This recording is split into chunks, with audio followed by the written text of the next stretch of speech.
Değerli Azərbaycan xalqını qarşıdan gələn Həmrəylik günü münasibəti ilə ürəkdən təbrik edirəm. Yeni iliniz mübarək.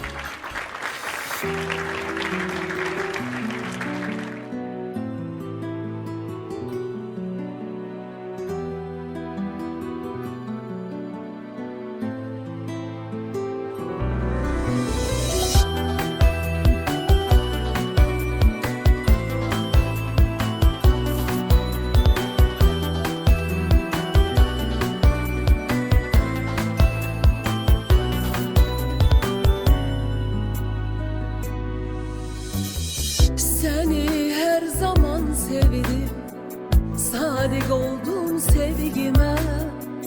Sana olan sevgimi ben vermedim hiç kime. Seni her zaman sevdim, sadık oldum sevgime.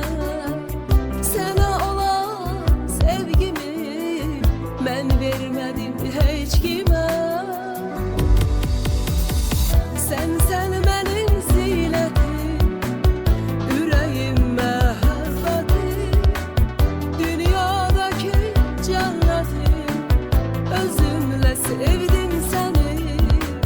Sen benim zinetim, yüreğim mehebbetim, dünyadaki cennetim, özümle sevdim seni.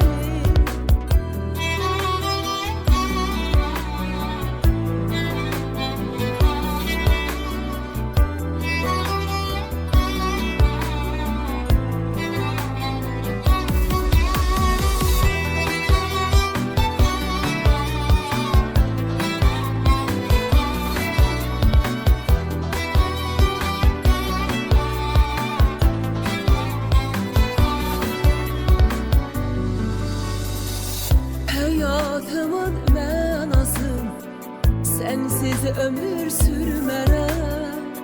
Gözümün nurusan sen olmasan görmərəm. Hayatımın mənası sensiz ömür sürmərəm.